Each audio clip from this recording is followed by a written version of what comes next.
ಅಖಿಲಾಂಡಕೋಟಿ ಬ್ರಹ್ಮಾಂಡ ನಾಯಕ ರಾಜಾದಿರಾಜ ಯೋಗಿರಾಜ ಪರಬ್ರಹ್ಮ ಶ್ರೀ ಸಚ್ಚಿದಾನಂದ ಸದ್ಗುರು ಸಾಯಿನಾಥ್ ಮಹಾರಾಜ್ ಕಿ ಜೈ.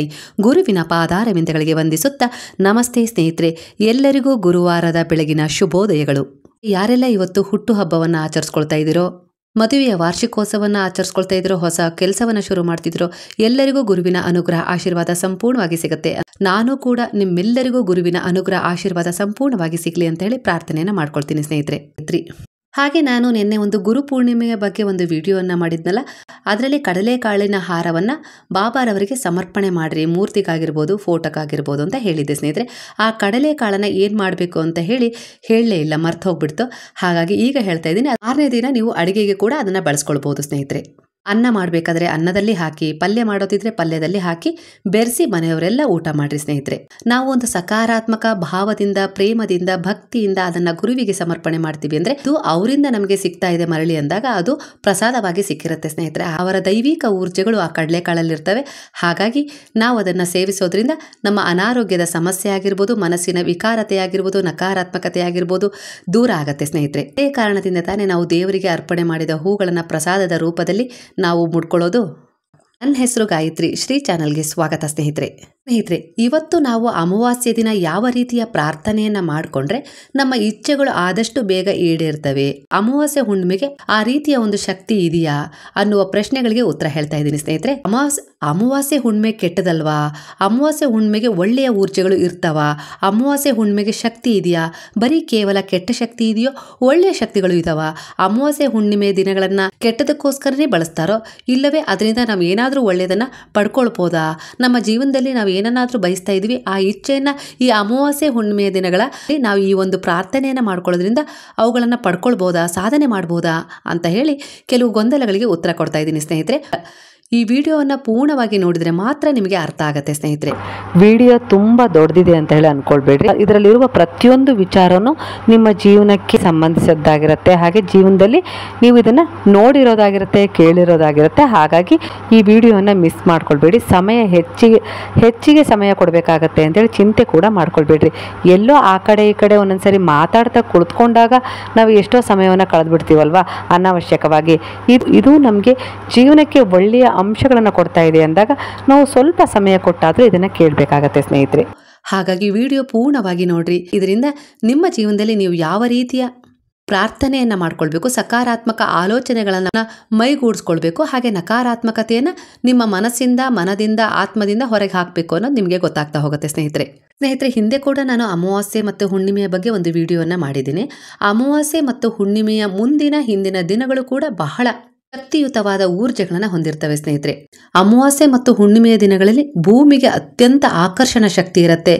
ಹಾಗಾಗಿ ಅದು ತನ್ನ ಕಡೆ ಅತ್ಯಂತ ಶಕ್ತಿಯುತವಾದ ಊರ್ಜೆಗಳನ್ನ ಸೆಳ್ಕೊಳ್ಳಿಕ್ಕೆ ಶುರು ಮಾಡುತ್ತೆ. ಹಾಗಾಗಿ ಅಮಾವಾಸ್ಯೆ ಮತ್ತು ಹುಣ್ಣಿಮೆಯಂದು ಜೀವನದಲ್ಲಿ ಏನಾದ್ರೂ ಒಂದು ಒಳಿತನ್ನ ಹಾಗೂ ಇಚ್ಛೆಗಳನ್ನ ಈಡೇರಿಸಿಕೊಳ್ಳಲು ಉಪಯೋಗಿಸ್ಕೊಳ್ಬಹುದು. ಹಾಗೆ ಆ ಅಮಾವಾಸ್ಯೆ ಮತ್ತು ಹುಣ್ಣಿಮೆಯ ದಿನಗಳನ್ನ ನಕಾರಾತ್ಮಕ ಭಾವಗಳನ್ನ, ಫಲಗಳನ್ನ ಪಡ್ಕೊಳ್ಳೋದಕ್ಕೂ ಸಹ ಬಳಸ್ಕೊಳ್ಬಹುದು ಸ್ನೇಹಿತರೆ. ಈಗ ನೋಡ್ರಿ, ನೀವು ಕೇಳಿರ್ಬೋದು, ಅಮಾವಾಸ್ಯೆ ಬಂದ ತಕ್ಷಣ ಅವಳ ಹಾಗಾಡ್ತಾಳೆ, ಹುಣ್ಣಿಮೆ ಬಂದ ತಕ್ಷಣ ಹಾಗಾಡ್ತಾನವನು ಅಂತ ಹೇಳಿ ಎಷ್ಟೋ ಜನ ಈ ರೀತಿ ಮಾತಾಡೋದನ್ನ ಕೇಳಿರ್ತೀರಾ ಅಲ್ವಾ ಸ್ನೇಹಿತರೆ?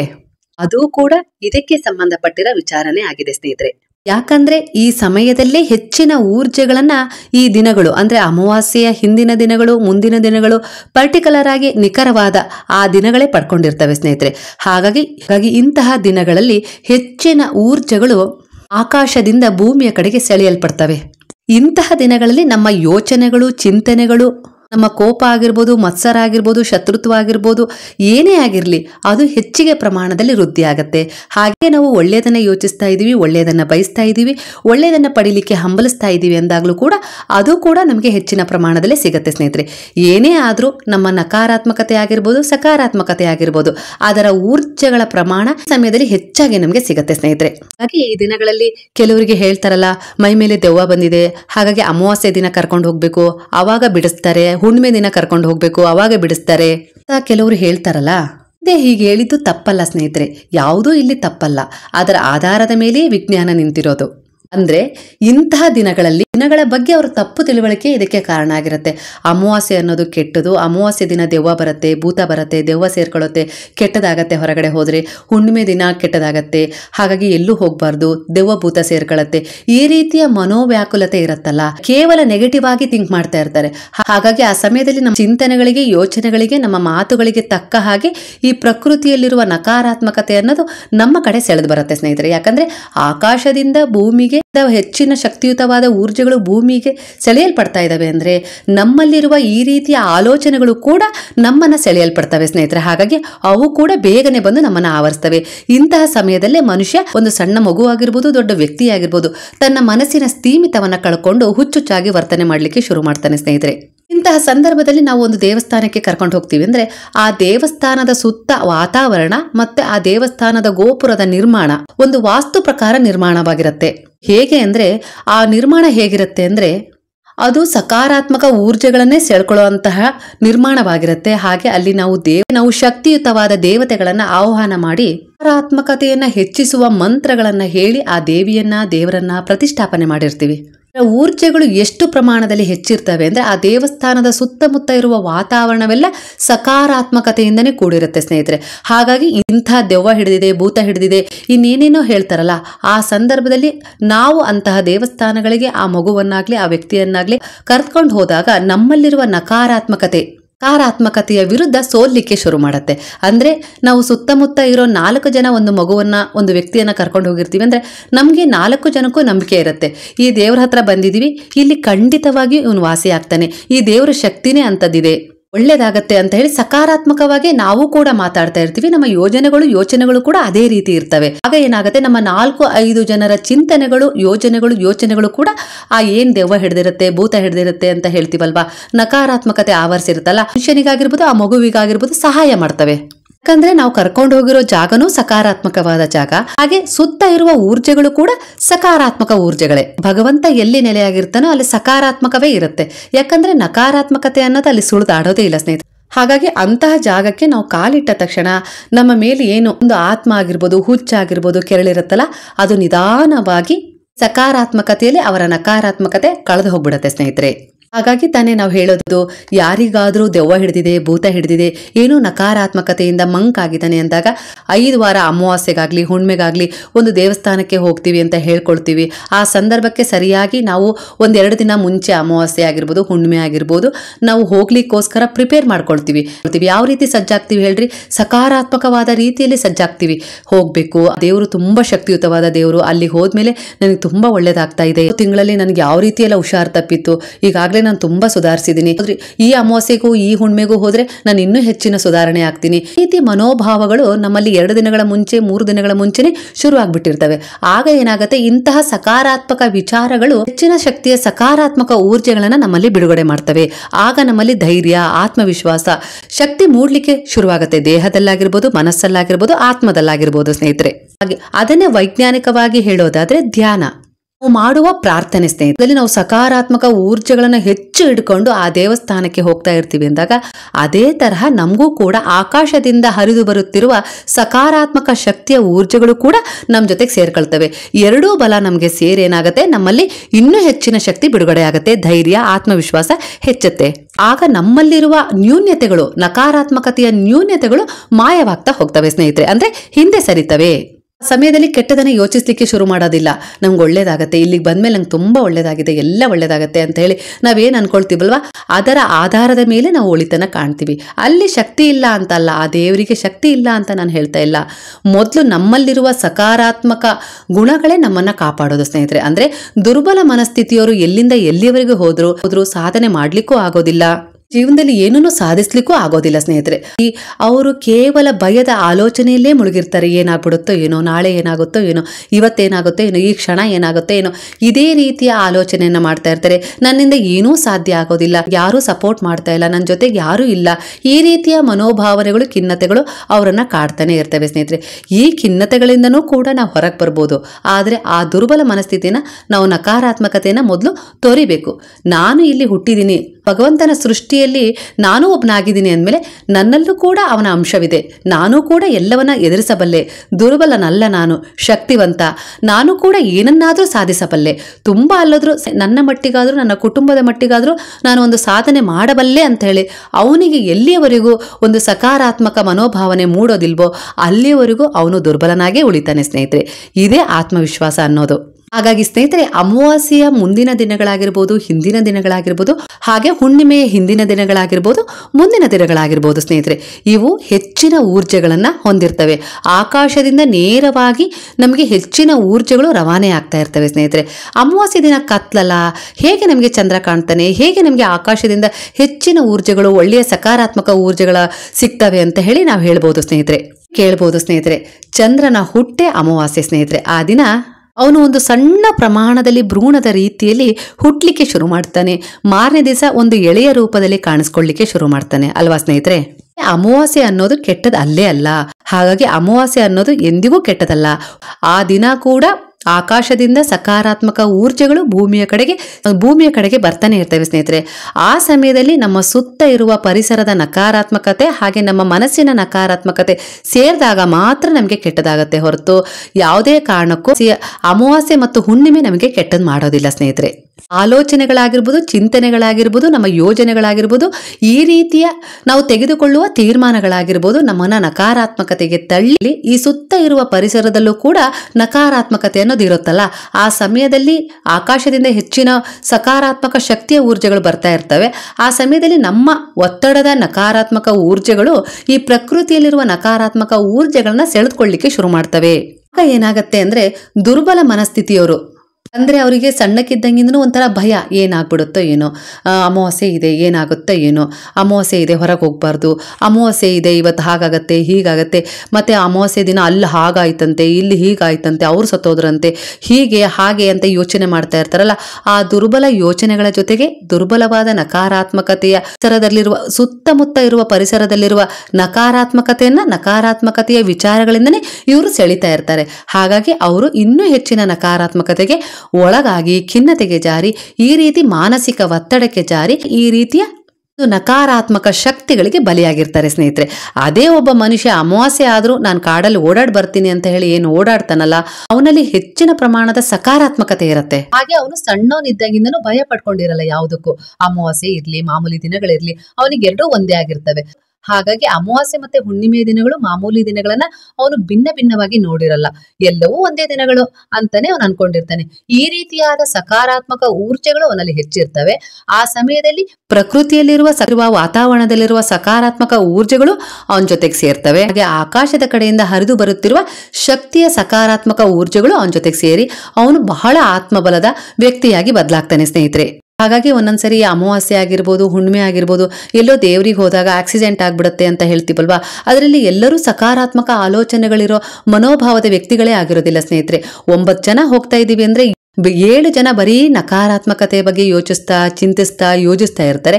ಇನ್ನು ಉಳಿದ 2 ಜನ ಸಕಾರಾತ್ಮಕವಾಗಿ ಯೋಚಿಸಿದ್ರೆ ಅಲ್ಲಿ ಏನು ಪ್ರಯೋಜನ ಆಗಲ್ಲ. ಯಾಕಂದ್ರೆ ಆ 7 ಜನ ಏನು ಚಿಂತನೆ ಮಾಡ್ತಾ ಇರ್ತಾರಲ್ಲ ಕೇವಲ ನಕಾರಾತ್ಮಕತೆಯ ಬಗ್ಗೆ, ವಾತಾವರಣದಲ್ಲಿರುವ ನಕಾರಾತ್ಮಕತೆ ಅವ್ರ ಕಡೆ ಸೆಳೆಯುತ್ತೆ. ಹಾಗೆ ಆ ಸಮಯದಲ್ಲಿ ಏನಾದ್ರೂ ಅನಾಹುತ ಆಗ್ತವೆ ಸ್ನೇಹಿತರೆ. ಅಂದ್ರೆ ಇಲ್ಲಿ ಹೇಳಲಿಕ್ಕೆ ಏನ್ ಪ್ರಯತ್ನ ಪಡ್ತಾ ಇದ್ದೀನಿ ಅಂದ್ರೆ, ನಮ್ಮಲ್ಲಿರುವ ಆತ್ಮವಿಶ್ವಾಸವೇ ನಮ್ಮನ್ನ ಗೆಲ್ಸುತ್ತೆ, ನಮ್ಮಲ್ಲಿರುವ ದುರ್ಬಲತೆಯೇ ನಮ್ಮನ್ನ ಸೋಲ್ಸುತ್ತೆ ಸ್ನೇಹಿತರೆ. ನಮ್ಮನ್ನ ಭಯಕ್ಕೆ ಈಡು ಮಾಡ್ತಾ ಇರೋದು ನಮ್ಮಲ್ಲಿರುವ ದುರ್ಬಲತೆ. ಒಪ್ಕೊಳ್ತಾ ಇದೀವಿ ಹುಣ್ಣಿಮೆ ದಿನಗಳು ಕೆಟ್ಟವು, ಹೊರಗಡೆ ಹೋಗ್ಬಾರ್ದು ಅಂತೇಳಿ ನಾವು ಒಪ್ಕೊಳ್ತಾ ಇದೀವಿ. ಅದಕ್ಕೋಸ್ಕರ ಅವು ನಮಗೆ ಹಾನಿಕರಕವಾಗಿ ಪರಿಣಾಮ ಬೀರ್ತಾ ಇದ್ದಾವೆ. ಅದೇ ನಾವು ಅಮಾವಾಸ್ಯೆ ಹುಣ್ಣಿಮೆಗಳು ಕೆಟ್ಟವಲ್ಲ, ಒಳ್ಳೇದು ಅಂತ ಹೇಳಿ ನಾವು ಯಾವಾಗ ಬಿಂಬಿಸ್ತೀವೋ ಅದೇ ರೀತಿ ಸಕಾರಾತ್ಮಕವಾಗಿ ನಾವು ಬಲಗೊಳ್ತೀವಿ ಸ್ನೇಹಿತರೆ. ಹಾಗಾಗಿ ಹಿಂದಿನ ಕಾಲದ ದಿನಗಳಲ್ಲಿ ಅಮಾವಾಸ್ಯೆಗೆ ಹುಣ್ಣಿಮೆಗೆ ನಮ್ಮ ಹಿರಿಯರು, ನಮ್ಮ ಪೂರ್ವಜರು ಯಾಕೆ ಅಮಾವಾಸ್ಯೆ ಮತ್ತೆ ಹುಣ್ಣಿಮೆಗೆ ಒತ್ತು ಕೊಟ್ಟಿದ್ದಾರೆ ಅಂದ್ರೆ, ದಿನಗಳಲ್ಲಿ ಅಭಿಷೇಕವಾಗಿರ್ಬೋದು, ಪೂಜೆ ಆಗಿರ್ಬೋದು, ದೇವರಿಗೆ ಹೋಗಿ ಒಂದು ಪೂಜೆ ಮಾಡಿಸ್ಕೊಂಡು ಬರೋದಾಗಿರ್ಬೋದು, ಈ ರೀತಿ ಸೇವೆಗಳನ್ನು ಯಾಕೆ ಮಾಡ್ರಿ ಅಂತ ಹೇಳ್ತಾರೆ. ಮತ್ತೆ ಮನೆಯಲ್ಲಾಗಿರ್ಬೋದು ಬೆಳಗ್ಗೆ ಬೇಗನೆ ಎದ್ದು ಪೂಜೆ ಮಾಡೋದ್ರಿಂದ, ಮನೆಯಲ್ಲಿ ಶಾಂತವಾದ ವಾತಾವರಣ ನಿರ್ಮಿಸ್ಕೊಳ್ಳೋದ್ರಿಂದ, ಮನೆಯಲ್ಲಾಗಿರ್ಬೋದು ಮನದಲ್ಲಾಗಿರ್ಬೋದು ಒಂದು ಹಬ್ಬದ ವಾತಾವರಣ ಕ್ರಿಯೇಟ್ ಆಗಬೇಕು. ಇವತ್ತು ಅಮಾವಾಸ್ಯೆ ಇತ್ತು, ಹುಣ್ಣಿಮೆ ಇತ್ತು, ನಾವು ವಿಶೇಷವಾಗಿ ಪೂಜೆ ಮಾಡ್ತೀವಿ. ಇವತ್ತು ನಮ್ಮಮ್ಮ ಪಾಯಸ ಮಾಡಿದ್ರು, ಮಾಡಿದ್ರು, ಬುತ್ತಿ ರೊಟ್ಟಿ ಮಾಡಿದ್ರು, ದೇವರಿಗೆ ಈ ರೀತಿ ಪೂಜೆ ಮಾಡ್ತೀವಿ, ನೈವೇದ್ಯ ಮಾಡ್ತೀವಿ, ಹೋಗಿ ಬರ್ತೀವಿ, ಈ ರೀತಿ ಎಲ್ಲ ಸಕಾರಾತ್ಮಕ ಆಲೋಚನೆಗಳನ್ನು ಮೂಡಿಸ್ಕೊಳ್ಳಿ ಅಂತಾನೆ ಅಮಾವಾಸ್ಯೆ ಹುಣ್ಣಿಮೆಗೆ ಹೆಚ್ಚಿನ ಪೂಜೆಯ ಮಹತ್ವಕ್ಕೆ ಒತ್ತು ಕೊಟ್ಟಿರೋದು ಸ್ನೇಹಿತರೆ. ಆ ಸಮಯದಲ್ಲಿ ಹೆಚ್ಚಿನ ಊರ್ಜೆಗಳು ಅಂದರೆ ಹೈ ಲೆವೆಲಲ್ಲಿ ನಮ್ಮ ಊರ್ಜೆಗಳು ಪ್ರಕಟಗೊಳ್ತಾ ಇರ್ತವೆ. ಆ ಸಮಯದಲ್ಲಿ ನಾವು ಏನನ್ನ ಹೀರ್ಕೊಳ್ತೀವೋ ಅಂದರೆ ಏನನ್ನ ಚಿಂತನೆ ಮಾಡ್ಕೊಳ್ತೀವೋ ಅವು ಬೇಗನೆ ಬಂದು ನಮ್ಮನ್ನು ಆವರಿಸ್ತವೆ. ಇಂತಹ ಊರ್ಜೆಗಳು ನಮ್ಮನ್ನು ಸೆಳಿಬಾರ್ದು, ಸಕಾರಾತ್ಮಕ ಊರ್ಜೆಗಳು ನಮ್ಮನ್ನು ಸೆಳಿಬೇಕು ಅಂತೇಳಿ ಹಿಂದಿನ ಕಾಲದಲ್ಲಿ ನಮ್ಮ ಪೂರ್ವಿಕರು ಈ ಅಮಾವಾಸ್ಯೆ ಹುಣ್ಣಿಮೆ ಆಗಿರ್ಬೋದು ವಿಶೇಷ ದಿನಗಳಿಗೆ ಬಹಳ ಒತ್ತು ಕೊಟ್ಟಿದ್ದಾರೆ ಸ್ನೇಹಿತರೆ. ತಿಂಗಳಲ್ಲಿ ಒಂದು ಹುಣ್ಣಿಮೆ ಒಂದು ಅಮಾವಾಸ್ಯೆ ಬರುತ್ತಲ್ಲ, 15 ದಿನಗಳಿಗೊಮ್ಮೆ ನಮ್ಗೆ ಈ ಅಮಾವಾಸ್ಯೆ ಹುಣ್ಣಿಮೆಗಳು ಸಹಾಯ ಮಾಡ್ತವೆ ಸ್ನೇಹಿತರೆ, ಹೆಚ್ಚಿನ ಸಕಾರಾತ್ಮಕತೆಯನ್ನ ಪಡೆದುಕೊಳ್ಳಿಕ್ಕೆ. ಹಾಗಾಗಿ 15 ದಿನಕ್ಕೆ ಹುಣ್ಣಿಮೆ ಬರ್ತಾ ಇದೆ. ಆ ಸಮಯದಲ್ಲಿ ಹುಣ್ಣಿಮೆಯ ಚಂದ್ರನ ಪ್ರಕಾಶಮಾನವಾದ ಊರ್ಜೆಗಳ ಕಿರಣಗಳು ಭೂಮಿಯನ್ನು ಅಪ್ಪಳಿಸ್ತಾ ಇರ್ತವೆ. ಹಾಗಾಗಿ ತಾನೇ ಚಂದ್ರನ ಪ್ರಕಾಶಮಾನವಾದ ಊರ್ಜೆಗಳ ಕಿರಣಗಳ ಸ್ಪರ್ಶದಿಂದ ಸಮುದ್ರದಲ್ಲಿರುವ ಅಲೆಗಳು ತುಂಬಾ ವೇಗವಾಗಿ ನಲಿದಾಡ್ತಾ ಇರ್ತವೆ, ಅಂದ್ರೆ ವೇಗತೆಯನ್ನು ಪಡ್ಕೊಂಡಿರ್ತವೆ. ಆ ಸಮಯದಲ್ಲಿ ಮೀನುಗಾರರಿಗಾಗಿರ್ಬೋದು ಹಾಗೆ ನಾವಾಗಿರ್ಬೋದು ಹತ್ರ ಹೋಗಬಾರ್ದು ಅಂತ ಹೇಳಿ ಎಚ್ಚರಿಕೆಯನ್ನ ಕೊಟ್ಟಿರ್ತಾರೆ.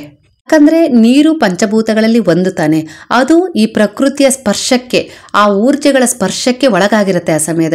ಆ ಸಮಯದಲ್ಲಿ ಏನಾಗುತ್ತೆ ಅಂದ್ರೆ ಅದು ತುಂಬಾ ಅಲೆಗಳ ವೇಗತೆಯನ್ನು ಪಡ್ಕೊಂಡಾಗ ನಾವೇನಾದ್ರೂ ಆ ಸಮಯದಲ್ಲಿ ನಕಾರಾತ್ಮಕತೆ ಚಿಂತನೆ ಮಾಡಿಕೊಂಡು ಆ ಸಮುದ್ರದ ಬಳಿಗೆ ಹೋದಾಗ ನಮ್ಮ ನಕಾರಾತ್ಮಕತೆಯನ್ನು ಈ ಪ್ರಕೃತಿಯಲ್ಲಿರುವ ನಕಾರಾತ್ಮಕತೆ ಸೆಳೆದು ಅನಾಹುತ ಆಗೋ ಸಂದರ್ಭ ಬರುತ್ತೆ. ಹಾಗಾಗಿ ಕೆಲವು ಎಚ್ಚರಿಕೆಗಳನ್ನ ಕೊಟ್ಟಿರ್ತಾರೆ ಸ್ನೇಹಿತರೆ. ಯಾಕಂದ್ರೆ ಎಲ್ಲರೂ ಒಂದೇ ರೀತಿಯ ಚಿಂತನೆಗಳನ್ನ ಮಾಡ್ಕೊಂಡಿರಲ್ಲ. ಹಾಗಾಗಿ ಸ್ನೇಹಿತರೆ, ಯಾರಿಗಾದ್ರೂ ದೆವ್ವ ಹಿಡಿದಿದೆ, ಭೂತ ಹಿಡಿದಿದೆ, ಅಮಾವಾಸ್ಯೆ ಹುಣ್ಣಿಮೆಗೆ ಬರ್ಲಿಕ್ಕೆ ಹೇಳ್ತಾರೆ ಸ್ನೇಹಿತರೆ. ಅಮಾವಾಸ್ಯೆ ದಿನ ಬನ್ರಿ, ಹುಣ್ಣಿಮೆ ದಿನ ಬನ್ರಿ, ಹೀಗೆ 5 ಹುಣ್ಣಿಮೆ, 9 ಹುಣ್ಣಿಮೆ, 11 ಹುಣ್ಣಿಮೆ ನಡ್ಕೊಳ್ರಿ, ದೇವರಿಗೆ ಒಳ್ಳೇದಾಗತ್ತೆ ಅಂತ ಯಾಕೆ ಹೇಳ್ತಾರಲ್ವಾ? ಖಂಡಿತ ಈ ನಕಾರಾತ್ಮಕತೆ ಇರುವ ಮನುಷ್ಯನ ಅಂದ್ರೆ ದೆವ್ವ ಹಿಡಿದಿದೆ, ಭೂತ ಹಿಡಿದಿದೆ, ಅದು ಅವರ ನಕಾರಾತ್ಮಕತೆಯ ಪ್ರವೃತ್ತಿಯಿಂದ ಈ ಪರಿಸರದಲ್ಲಿರುವ, ಈ ವಾತಾವರಣದಲ್ಲಿರುವ ನಕಾರಾತ್ಮಕತೆ ಎನ್ನುವ ಆತ್ಮವೇ ಆಗಿರ್ಬೋದು, ನಕಾರಾತ್ಮಕತೆಯ ಶಕ್ತಿಯ ಊರ್ಜೆಗಳಾಗಿರ್ಬೋದು, ಅವರು ಆಕರ್ಷಿಸಲ್ಪಟ್ಟಿರ್ತಾರೆ. ಹಾಗಾಗಿ ಅವು ಅವರನ್ನೇ ವಾಸಸ್ಥಾನವಾಗಿ ಮಾಡ್ಕೊಂಡಿರ್ತವೆ. ಅಂದ್ರೆ ಅವುಗಳಿಗೆ ನೆಲೆನೇ ಇರಲ್ಲ. ಅಂತ ಸಂದರ್ಭದಲ್ಲಿ ಅವು ಕಾಯ್ತಾ ಇರ್ತವೆ. ಯಾರಾದ್ರೂ ನಕಾರಾತ್ಮಕವಾಗಿ ಚಿಂತನೆ ಮಾಡ್ತಾ ಇದ್ರೆ ನಾನು ಹೋಗಿ ಅವರಲ್ಲಿ ಸೇರ್ಕೊಂಡ್ಬಿಟ್ಟು ಆರಾಮಾಗಿದ್ಬಿಡೋಣ ಅಂತೇಳಿ ಆ ನಕಾರಾತ್ಮಕತೆ ಎನ್ನುವ ಊರ್ಜೆಗಳು ಕಾಯ್ತಾ ಇರ್ತವೆ. ಇಂತಹ ದುರ್ಬಲ ಮನಸ್ಥಿತಿಯ ವ್ಯಕ್ತಿಗಳನ್ನೇ ಅವು ಆಯ್ಕೆ ಮಾಡ್ಕೊಂಡು ಬಿಡ್ತವೆ. ಆ ಸಂದರ್ಭದಲ್ಲಿ ನಾವು 5 ವಾರ, 9 ವಾರ, 11 ವಾರ ಯಾವುದಾದ್ರೂ ದೇವರ ಮಂದಿರಕ್ಕೆ ಹೋದಾಗ ಮಂದಿರದ ಸುತ್ತ ವಾತಾವರಣವಾಗಿರ್ಬೋದು, ಮಂದಿರದ ನಿರ್ಮಾಣವಾಗಿರ್ಬೋದು, ಹಾಗೆ ಮಂದಿರದಲ್ಲಿರುವ ಶಕ್ತಿ ದೇವತೆಯಾಗಿರ್ಬೋದು ಪ್ರಮಾಣದ ಸಕಾರಾತ್ಮಕ ಊರ್ಜೆಗಳನ್ನ, ಶಕ್ತಿಯುತವಾದ ಊರ್ಜೆಗಳನ್ನ ಹೊಂದಿರ್ತವೆ. ಇಂತಹ ಸಂದರ್ಭದಲ್ಲಿ ನಕಾರಾತ್ಮಕತೆ ತುಂಬಿರುವ ಇಂತಹ ದೆವ್ವ ಹಿಡಿದವ್ರನ್ನ, ಭೂತ ಹಿಡಿದವ್ರನ್ನ ಆ ದೇವಸ್ಥಾನಕ್ಕೆ ಕರ್ಕೊಂಡು ಹೋದ ತಕ್ಷಣ ದೇವರ ಮೇಲೆ ಏನ್ ನೀರು ಅಭಿಷೇಕ ಮಾಡಿರ್ತಾರಲ್ಲ ಅದನ್ನ ಚುಮುಕಿಸಿದ ತಕ್ಷಣ ಆ ನಕಾರಾತ್ಮಕತೆ ಅವರಿಂದ ದೂರ ಆಗ್ಲಿಕ್ಕೆ ಶುರು ಮಾಡುತ್ತೆ ಸ್ನೇಹಿತರೆ. ಅವರನ್ನ ಬಿಟ್ಟು ಹೋಗ್ಲಿಕ್ಕೆ ಶುರು ಮಾಡುತ್ತೆ. ಯಾಕಂದ್ರೆ ಅಲ್ಲೆಲ್ಲರೂ ಒಳ್ಳೆಯದನ್ನೇ ಬಯಸ್ತಾ ಇರ್ತಾರೆ, ಒಳ್ಳೆ ಪ್ರಾರ್ಥನೆಯನ್ನೇ ಮಾಡ್ತಾ ಇರ್ತಾರೆ. ಹಾಗಾಗಿ ಒಳ್ಳೆಯದನ್ನೇ ಸೆಳೆಯುತ್ತೆ, ಕೆಟ್ಟದನ್ನೇ ಸೆಳೆಯುತ್ತೆ. ಹಾಗಾಗಿ ನಾವು ಅಮಾವಾಸ್ಯೆ ಹುಣ್ಣಿಮೆಗೆ ಹೆದರದೆ ನಮ್ಮ ಚಿಂತನೆಗಳನ್ನ ಬದಲಾಯಿಸ್ಕೊಳ್ಬೇಕು. ಆ ಅಮಾವಾಸ್ಯೆ ಹುಣ್ಣಿಮೆಯ ದಿನ ನಾವು ಈ ಪ್ರಕೃತಿಗೆ ಧನ್ಯವಾದಗಳನ್ನ ಅರ್ಪಿಸಬೇಕು. ಒಂದು ಬಲವಾದ ಪ್ರಾರ್ಥನೆಯನ್ನ ಮಾಡಬೇಕು. ಯಾದಕ್ಕೆ? ನಮ್ಮ ಉದ್ಧಾರಕ್ಕಾಗಿ, ಸಾಧನೆಗಾಗಿ. ನಾವೇನೋ ಒಂದು ಕೆಲಸ ಮಾಡ್ಲಿಕ್ಕೆ ಬಯಸ್ತಾ ಇದೀವಿ, ವ್ಯಾಪಾರದಲ್ಲಿ ಅಭಿವೃದ್ಧಿಯನ್ನ ಪಡಿತಾ ಇದೀವಿ, ಮದುವೆಯ ಯೋಗವನ್ನ ಬಯಸ್ತಾ ಇದೀವಿ ಅಂದಾಗ ನಾವು ನಮ್ಮಲ್ಲಿ ದೃಢವಾದ ಸಕಾರಾತ್ಮಕ ಆಲೋಚನೆಗಳೊಂದಿಗೆ ನಮ್ಮನ್ನ ನಾವು ಮೊದಲು ಶಕ್ತಿಯುತವಾದ ಊರ್ಜೆಗಳಿಂದ, ಸಕಾರಾತ್ಮಕ ಊರ್ಜೆಗಳಿಂದ ಬಲಪಡಿಸ್ಕೊಳ್ಬೇಕು. ಹಾಗೇ ಆಗತ್ತೆ, ದೇವರು ಕೊಟ್ಟೇ ಕೊಡ್ತಾನೆ, ಆಗತ್ತೆ. ನಮ್ಮಲ್ಲಿರುವ ಸಮಸ್ಯೆಗಳು ಬಗೆಹರದೇ ಹರಿತವೆ ಅಂತೇಳಿ ನಾವು ಮೊದಲು ಅನ್ಕೊಳ್ಬೇಕು. ಅದೇ ತರ ಆಗತ್ತೆ ಸ್ನೇಹಿತರೆ. ಯಾಕಂದ್ರೆ ಅಮಾವಾಸ್ಯೆ ಹುಣ್ಣಿಮೆ ಅತ್ಯಂತ ಶಕ್ತಿಯುತವಾದ ದಿನಗಳು ಸ್ನೇಹಿತರೆ.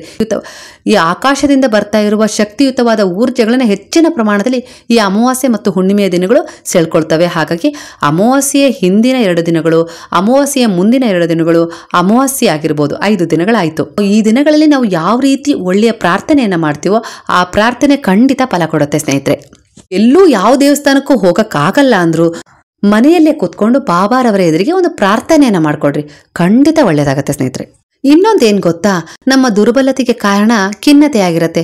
ನನ್ನ ಹತ್ರ ಅದಿಲ್ಲ, ನನ್ನ ಹತ್ರ ಇದಿಲ್ಲ, ನನ್ನ ಹತ್ರ ಮನೆ ಇಲ್ಲ, ನಮಗೆ ಜಾಗ ಇಲ್ಲ ಮನೆ ಕಟ್ಟಲಿಕ್ಕೆ, ನನ್ನ ಹತ್ರ ಬಂಗಾರ ಇಲ್ಲ, ಒಡವೆ ಇಲ್ಲ, ನನಗೆ ಮಕ್ಕಳಿಲ್ಲ, ನನಗೆ ಮದುವೆ ಇಲ್ಲ, ನನಗೆ ಕೆಲಸ ಇಲ್ಲ. ಈ ರೀತಿಯ ಒತ್ತಡದ ಆಲೋಚನೆಗಳು, ನಕಾರಾತ್ಮಕ ಆಲೋಚನೆಗಳು ಕೂಡ ನಮ್ಮನ್ನ ನಕಾರಾತ್ಮಕತೆಯೇ ಸೆಳೆಯೋ ಹಾಗೆ ಮಾಡುತ್ತೆ ಸ್ನೇಹಿತರೆ. ಇಂತಹ ಸಂದರ್ಭದಲ್ಲಿ ನಾವೇನು ಅನ್ಕೊಳ್ತೀವೋ ಅದು ಆಗೋದೇ ಇಲ್ಲ. ಅದೇ ನಾವು ಇಂತಹ ಸಂದರ್ಭದಲ್ಲಿ, ಇಂತಹ ಅಮಾವಾಸ್ಯೆ ಆಗಿರ್ಬೋದು, ಹುಣ್ಣಿಮೆ ಆಗಿರ್ಬೋದು, ಈ ಸಂದರ್ಭದಲ್ಲಿ ನಾವೊಂದು ಪ್ರಾರ್ಥನೆಯನ್ನ ಮಾಡಬೇಕು. ಯಾವ ರೀತಿಯಾಗಿರ್ಬೇಕು ಆ ಪ್ರಾರ್ಥನೆ ಅಂದ್ರೆ, ನಮಗೆ ಸಿಕ್ಕಿದ್ದಕ್ಕೆಲ್ಲ ನಾವಿಲ್ಲಿ ಜನನ ಆಗಿದ್ದೀವಿ ಅಂದಮೇಲೆ ನಮಗೆ ಸಿಕ್ಕ ಎಲ್ಲ ಪ್ರತಿಯೊಂದು ವಸ್ತುಗಳಿಗೂ ನಾವು ಧನ್ಯವಾದಗಳನ್ನು ಅರ್ಪಿಸ್ಬೇಕು ಸ್ನೇಹಿತರೆ. ತಂದೆ ತಾಯಿ ಆಗಿರ್ಬೋದು, ಅಣ್ಣ ತಮ್ಮಂದಿರಾಗಿರ್ಬೋದು, ಅಥವಾ ಮನೆ ಆಗಿರ್ಬೋದು, ನಾವು ಓಡಾಡ್ತಾ ಇರುವ ಪ್ರಕೃತಿ ವಾತಾವರಣವಾಗಿರ್ಬೋದು, ಸಿಕ್ಕ ಸ್ನೇಹಿತರಾಗಿರ್ಬೋದು, ಹಾಗೆ ಇದ್ದುದ್ರಲ್ಲೇ ನಾವು ಸ್ಥಿತಿವಂತರಾಗಿದ್ದೀವಪ್ಪ. ಕೆಳಮಟ್ಟದಲ್ಲಿರೋರು ಎಷ್ಟೋ ಜನ ಇದ್ದಾರೆ, ಅದಕ್ಕಿಂತ ಭಗವಂತ ನಮ್ಮನ್ನ ಇಷ್ಟರ ಮಟ್ಟಿಗಾದ್ರೂ ಚೆನ್ನಾಗಿಟ್ಟಿದ್ದಾನಲ್ಲ, ಭಗವಂತ ಅವನಿಗೆ ಕೃತಜ್ಞತೆಗಳನ್ನ ಅರ್ಪಿಸ್ಬೇಕು ಅಂತೇಳಿ ನಾವು ಆ ರೀತಿಯ ಮನೋಭಾವನೆಯನ್ನ ಬೆಳೆಸ್ಕೊಳ್ಬೇಕು ಸ್ನೇಹಿತರೆ. ಭಗವಂತ ನಮಗೆ ಕೈಕಾಲಾದರೂ ಗಟ್ಟಿಯಾಗಿ ಕೊಟ್ಟಿದ್ದಾನೆ, ಒಬ್ಬೊಬ್ಬರಿಗೆ ಕೈಕಾಲುಗಳೂ ಇಲ್ಲ. ಈ ರೀತಿಯಾಗಿ ಸಮಾಧಾನವಾಗಿ ವಾಸ್ತವ ಸ್ಥಿತಿಯನ್ನ ಅರ್ಥ ಮಾಡಿಕೊಂಡು ಕೃತಜ್ಞತೆಗಳನ್ನ ಭಗವಂತನಿಗೆ ಆಗಾಗ ಅರ್ಪಣೆ ಮಾಡ್ತಾನೆ ಇರಬೇಕು.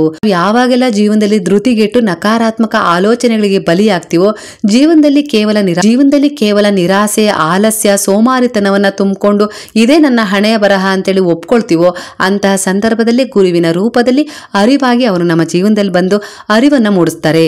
ಅಲ್ಲ ನಿನ್ನ ಜೀವನ, ಇಷ್ಟೇ ಅಲ್ಲ ನಿನ್ನ ಹಣೆ ಬರಹ, ನೀನು ಬೇಕಾದ ರೀತಿಯಲ್ಲಿ ನಿನ್ನ ಜೀವನವನ್ನು ಪಡ್ಕೊಳ್ಬಹುದು, ನೀನು ಬೇಕಾದ ರೀತಿಯಲ್ಲಿ ನಿನ್ನ ಹಣೆ ಬರಹವನ್ನು ಒಳ್ಳೆಯ ಕರ್ಮಗಳಿಂದ ಬದಲಾಯಿಸ್ಕೊಳ್ಬಹುದು ಅನ್ನುವ ಅರಿವು ಮೂಡಿಸುವುದೇ ಗುರುವು ಸ್ನೇಹಿತರೆ. ಹಾಗಾಗಿ ಗುರುವಿನಲ್ಲಿ ಅಮಾವಾಸ್ಯೆಯ ಹಿಂದಿನ ದಿನಗಳು, ಅಮಾವಾಸ್ಯೆಯ ಮುಂದಿನ ದಿನಗಳು, ಹಾಗೆ ಅಮಾವಾಸ್ಯೆಯ ದಿನ 5 ದಿನಗಳಲ್ಲಿ ಈ ರೀತಿಯ ಪ್ರಾರ್ಥನೆಯನ್ನ ಮಾಡ್ಕೊಡ್ರಿ ಸ್ನೇಹಿತರೆ. ಹಾಗೆ ನಿಮ್ಗೆ ಏನೆಲ್ಲ ಸಿಕ್ಕಿದೆಯೋ ಅದಕ್ಕೆ ಧನ್ಯವಾದಗಳನ್ನು, ಹಾಗೆ ನಮ್ಮಿಂದ ಏನಾಗಿರುತ್ತಲ್ಲ ತಿಳಿಯದೆಯೋ ತಪ್ಪುಗಳನ್ನ ಮಾಡಿರ್ತೀವಿ. ಮನುಷ್ಯರಂದ ಮೇಲೆ ತಪ್ಪುಗಳು ಆಗೇ ಆಗ್ತವೆ ಸ್ನೇಹಿತರೆ. ಅದು ಕೋಪಕ್ಕಾಗಿರ್ಬೋದು, ದುಃಖಕ್ಕೆ ಬಲಿಯಾಗಿರ್ಬೋದು, ಆಲಸ್ಯಕ್ಕೆ, ಸೋಮಾರಿತನಕ್ಕೆ, ಆಸೆಗೆ ಬಲಿಯಾಗಿ ನಮ್ಮಿಂದ ಕೆಲವು ತಪ್ಪುಗಳು ಆಗ್ಬಿಡ್ತಾವಲ್ವಾ. ಆ ತಪ್ಪುಗಳಿಗೆಲ್ಲ ಕ್ಷಮೆಯನ್ನ ಬೇಡಬೇಕು.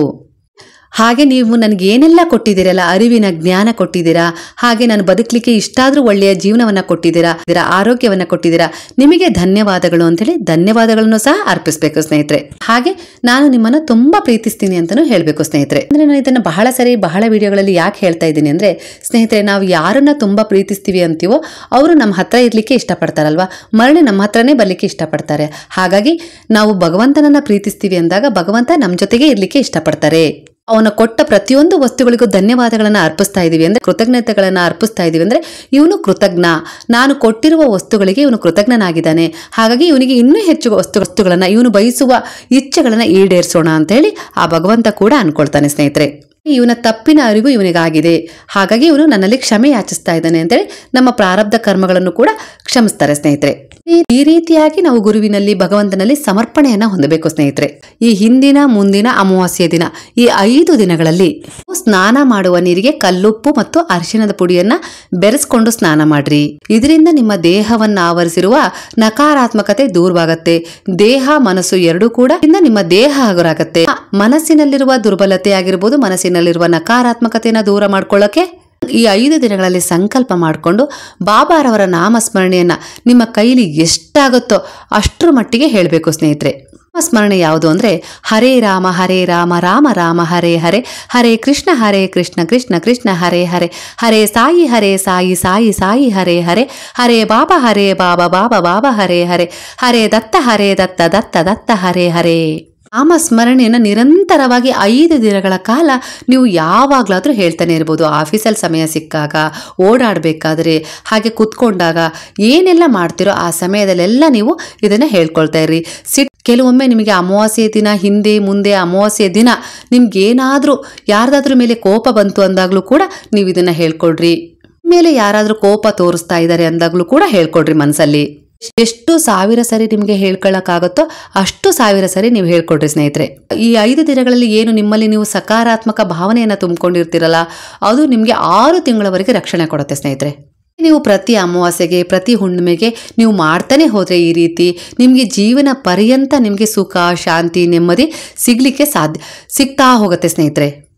ಇದಕ್ಕೆಲ್ಲ ಕಾರಣ ಏನಪ್ಪಾ ಅಂದ್ರೆ ನಿಮ್ಮ ಆತ್ಮಸಾಕ್ಷಿ. ಯಾಕಂದ್ರೆ ನೀವು ನಿಮ್ಮ ಮನಸ್ಸಿಗೆ, ನಿಮ್ಮ ಆತ್ಮಸಾಕ್ಷಿಗೆ ವಿರುದ್ಧವಾದ ಕೆಲಸ ಮಾಡ್ತಾ ಇಲ್ಲ, ವಿನಾಕಾರಣ ಯಾರ ಮೇಲೂ ಕೋಪ ಮಾಡ್ಕೊಳ್ತಾ ಇಲ್ಲ. ಏನೇ ಕೋಪ ಮಾಡ್ಕೊಳ್ಳುವಂತ ಸಂದರ್ಭ ಬಂದು ಕೂಡ ನೀವು ಈ ನಾಮಸ್ಮರಣೆಯನ್ನ ಮಾಡ್ತಾ ಇದ್ರಿ. ಇದರಿಂದ ನಿಮ್ಮ ಮನಸ್ಸು ತಕ್ಷಣವೇ ಶಾಂತಗೊಳ್ತಾ ಇದೆ. ಇದರಿಂದ ನಿಮ್ಮ ದೇಹಕ್ಕೂ ಒಳ್ಳೇದಾಗ್ತಾ ಇದೆ, ಮನಸ್ಸಿಗೂ ಕೂಡ ಒಳ್ಳೇದಾಗ್ತಾ ಇದೆ. ಹಾಗೆ ಮನೆಯಲ್ಲಾಗಿರ್ಬೋದು, ಹೊರಗಡೆ ಆಗಿರ್ಬೋದು, ಅದು ಅನಾಹುತಗಳು ಏನಾಗ್ತಾವಲ್ಲ ಅವೆಲ್ಲವಕ್ಕೂ ತಡೆಯಾಗ್ತಾ ಬರುತ್ತೆ ಸ್ನೇಹಿತರೆ. ಇದರಿಂದ ಜೀವನದಲ್ಲಿ ಸುಖ, ಶಾಂತಿ, ನೆಮ್ಮದಿ ಸಿಗುತ್ತೆ. 5 ದಿನಗಳಲ್ಲಿ ನಿಮ್ದು ಯಾವುದಾದ್ರೂ ಒಂದು ಇಚ್ಛೆ ಈಡೇರಬೇಕು ಅಂತೇಳಿ ನೀವು ಬಯಸ್ತಾ ಇದ್ದೀರಿ ಅಂದರೆ ಆ ಇಚ್ಛೆಯನ್ನ ಒಂದು ಪೇಪರಲ್ಲಿ ಬರೆದ್ಬಿಡ್ರಿ ಸ್ನೇಹಿತರೆ. ಅನಾರೋಗ್ಯದ ಸಮಸ್ಯೆ ಆಗಿರ್ಬೋದು, ಇಲ್ಲ ಇನ್ನೊಂದು ರೀತಿಯ ಸಮಸ್ಯೆ ಆಗಿರ್ಬೋದು, ಅದರಿಂದ ಹೊರಗೆ ಬರಬೇಕು ಅಂತ ಹೇಳಿ ಪ್ರಯತ್ನ ಪಡ್ತಾ ಇದ್ದೀರಿ ಅಂದರೆ ಅದನ್ನು ಕೂಡ ಬರೆದ್ಬಿಡ್ರಿ ಸ್ನೇಹಿತರೆ.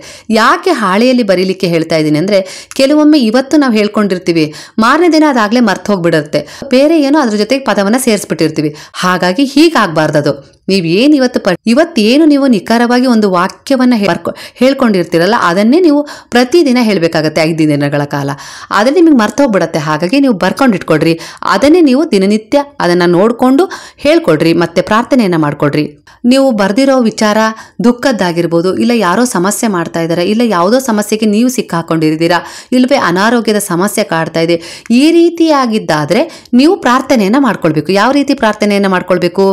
ಆಯಿತು, ದಯವಿಟ್ಟು ತಪ್ಪುಗಳನ್ನು ಕ್ಷಮಿಸ್ಬಿಡಿ, ನನ್ನಿಂದ ಗೊತ್ತಿದ್ದೋ ಗೊತ್ತಿಲ್ಲದೋ ತಪ್ಪಾಗ್ಬಿಟ್ಟಿದೆ, ದಯವಿಟ್ಟು ನನ್ನ ತಪ್ಪುಗಳನ್ನು ಕ್ಷಮಿಸ್ಬಿಡು ಗುರುವೆ ಅಂತ ಹೇಳಿ ಪ್ರಾರ್ಥನೆ ಮಾಡ್ಕೊಡ್ರಿ. ಈ ರೀತಿ ಪ್ರಾರ್ಥನೆಯನ್ನು ಮಾಡ್ಕೊಡ್ರಿ. ಹಾಗೆ ಧನ್ಯವಾದಗಳು, ನೀವು ನನ್ನ ಮೇಲೆ ಕರುಣೆ ತೋರಿಸಿ ಈ ಸಮಸ್ಯೆಗಳಿಂದ ನನಗೆ ಮುಕ್ತಿ ಕೊಡ್ತಾ ಇದ್ದೀರಾ, ನಿಮಗೆ ಧನ್ಯವಾದಗಳು. ಸಮಸ್ಯೆಗಳಿಂದ ನನ್ನನ್ನು ಹೊರಗೆ ತರ್ತಾ ಇದ್ದೀರಾ, ನಿಮಗೆ ಅದಕ್ಕಾಗಿ ಧನ್ಯವಾದಗಳು ಅಂತೇಳಿ ಧನ್ಯವಾದಗಳನ್ನು ಅರ್ಪಿಸ್ರಿ. ನೀವು ನನಗೆ ಏನೆಲ್ಲ ನೀಡಿದಿರೋ ಅದಕ್ಕೋಸ್ಕರ ನಿಮಗೆ ಧನ್ಯವಾದಗಳನ್ನು ಅಂತಲೂ ಅರ್ಪಿಸ್ರಿ. ಹಾಗೆ ನಾನು ನಿಮ್ಮನ್ನು ತುಂಬ ಪ್ರೀತಿಸ್ತೀನಿ ಅಂತ ಹೇಳೋದನ್ನು ಮರಿಬಿಡ್ರಿ ಸ್ನೇಹಿತರೆ. ಇಲ್ಲಿ ನಾವು ಈ ಸೃಷ್ಟಿಯಲ್ಲಿ ಏನೆಲ್ಲ ಪಡ್ಕೊಳ್ತಿದ್ದೀವಲ್ಲ, ಅದಕ್ಕೆಲ್ಲ ನಾವು ಕೃತಜ್ಞರಾಗೇ ಇರಬೇಕು ಸ್ನೇಹಿತರೆ. ಯಾರೋ ನಮಗೆ ಗುರುತು ಪರಿಚಯ ಇಲ್ಲದವರು ಬಂದು ಒಂದು ಸಹಾಯ ಮಾಡಿದ್ದಾರೆ ಅಂದರೆ ನಾವು ಅವರಿಗೆ ಕೃತಜ್ಞರಾಗಿರ್ತೀವಲ್ವಾ, ಒಂದು ಧನ್ಯವಾದಗಳನ್ನು ಅರ್ಪಿಸ್ತೀವಲ್ವಾ, ಥ್ಯಾಂಕ್ಸ್ ಅಂತ ಹೇಳ್ತೀವಲ್ವಾ. ಹಾಗೆ ಸ್ನೇಹಿತರೆ, ಇದು ಕೂಡ ಆ ಭಗವಂತ, ಆ ಸೃಷ್ಟಿಕರ್ತ ನಮಗೆ ಇಷ್ಟೆಲ್ಲ ಕೊಟ್ಟಿದ್ದಾನಲ್ವಾ. ಈ ಸೃಷ್ಟಿಯಲ್ಲಿ ಪ್ರಕೃತಿ ಕೊಟ್ಟಿದ್ದಾನೆ, ಹಣ್ಣು ಕೊಟ್ಟಿದ್ದಾನೆ, ಹೂಗಳನ್ನು ಕೊಟ್ಟಿದ್ದಾನೆ, ಗಾಳಿ ಬೆಳಕು ಬೆಂಕಿ ಮಣ್ಣು ನೀರು ಎಲ್ಲವನ್ನ ನಮಗೋಸ್ಕರ ಕೊಟ್ಟಿದ್ದಾನೆ. ನಮ್ಮ ಬದುಕಿಗೋಸ್ಕರ ಒಂದು ಒಳ್ಳೆಯ ಸಮತೋಲನದಲ್ಲಿ ಈ ವಾತಾವರಣವನ್ನ ಸೃಷ್ಟಿಸಿದ್ದಾನೆ. ಎಲ್ಲ ಕೊಟ್ಟಿರುವ ಭಗವಂತನಿಗೆ ನಮಗೆ ಒಂದು ಕುಟುಂಬ ಕೊಟ್ಟಿದ್ದಾನೆ, ತಂದೆ ತಾಯಿ ಕೊಟ್ಟಿದ್ದಾನೆ, ಒಳ್ಳೆಯ ಕೈಕಾಲು ಕೊಟ್ಟಿದ್ದಾನೆ, ಆರೋಗ್ಯ ಕೊಟ್ಟಿದ್ದಾನೆ, ಬುದ್ಧಿ ಕೊಟ್ಟಿದ್ದಾನೆ. ಆ ಬುದ್ಧಿಯಿಂದ ಕೆಲಸ ಪಡ್ಕೊಂಡಿದ್ದೀವಿ, ಆ ಕೆಲಸ ಮಾಡ್ತಾ ಇದ್ದೀವಿ, ಅದರಿಂದ ಹಣವನ್ನು ಸಂಪಾದನೆ ಮಾಡ್ತಿದ್ದೀವಿ, ಆ ಹಣದಿಂದ ನಾವು ಬದುಕ್ತಾ ಇದ್ದೀವಿ. ಕೊಟ್ಟ ಕೈಕಾಲುಗಳಿಂದ ನಾವು ಓಡಾಡ್ತಾ ಇದ್ದೀವಿ, ಕೆಲಸ ಮಾಡ್ಕೊಳ್ತಾ ಇದ್ದೀವಿ.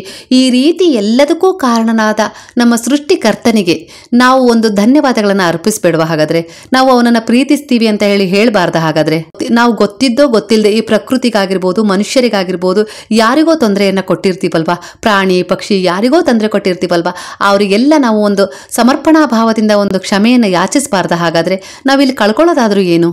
ಆವಾಗ ಮನುಷ್ಯ ಒಬ್ಬ ಕೃತಜ್ಞತಾ ಮನೋಭಾವವನ್ನು ಪಡ್ಕೊಳ್ತಾ ಹೋಗ್ತಾನೋ ಅವನ ವ್ಯಕ್ತಿತ್ವ ಬಹಳ ಮಹತ್ತರವಾಗಿ ವೃದ್ಧಿಗೊಳ್ತಾ ಹೋಗುತ್ತೆ.